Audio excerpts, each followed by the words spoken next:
In February of 1959, 9 hikers set out into the frozen Ural Mountains of Russia. Only their footprints led away from their final campsite. What rescuers discovered, weeks later, would become one of the world's most chilling unsolved mysteries.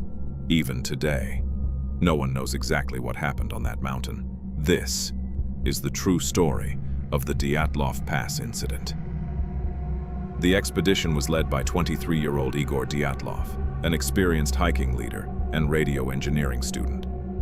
Alongside him were 8 other skilled hikers, most of them students from the Ural Polytechnic Institute.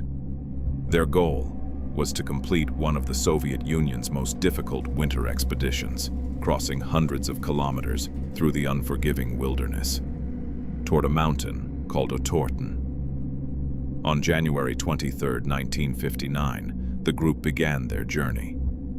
A few days later, one member, Yuri Yudin, was forced to turn back because of severe joint pain.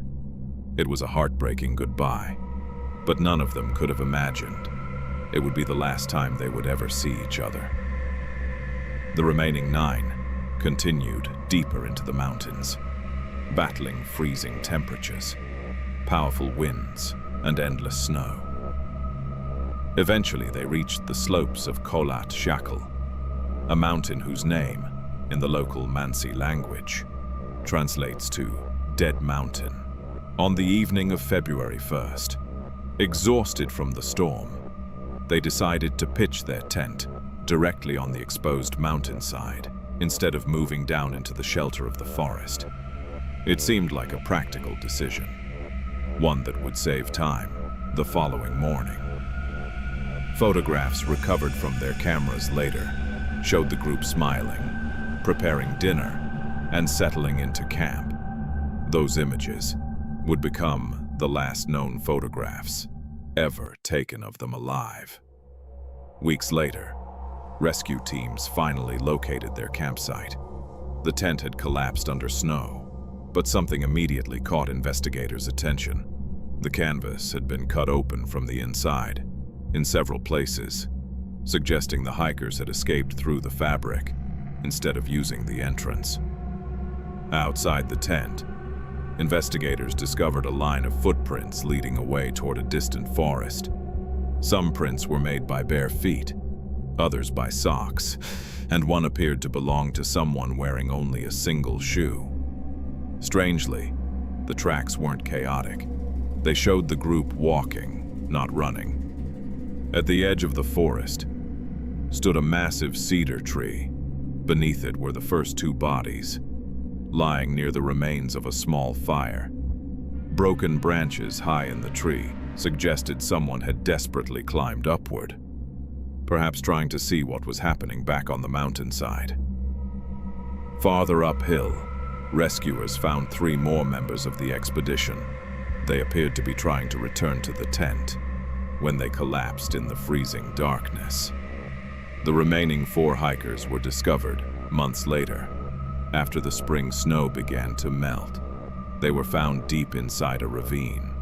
Several had devastating internal injuries, far more severe than investigators expected, raising even more questions about what had happened that night.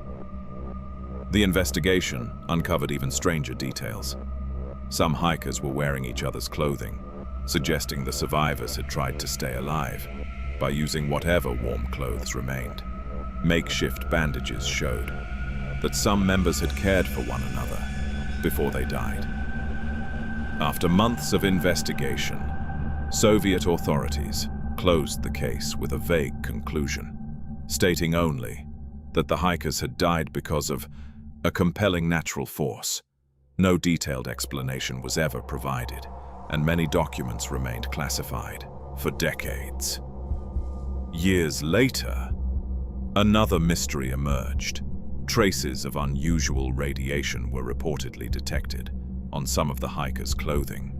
This fueled theories involving secret military experiments, classified weapons testing, and government cover-ups.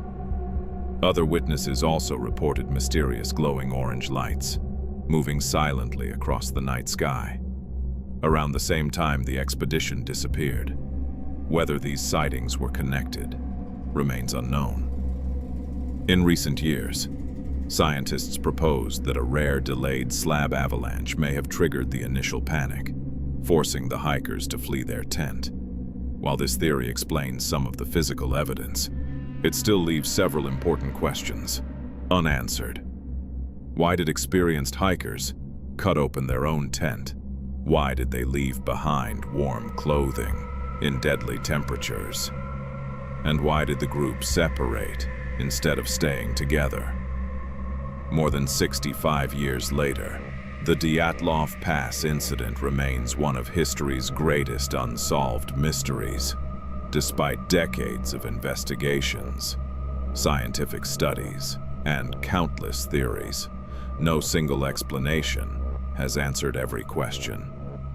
If you enjoyed this true mystery and want more real unsolved cases from around the world, make sure to like this video, subscribe to the channel, and turn on notifications so you never miss the next mystery.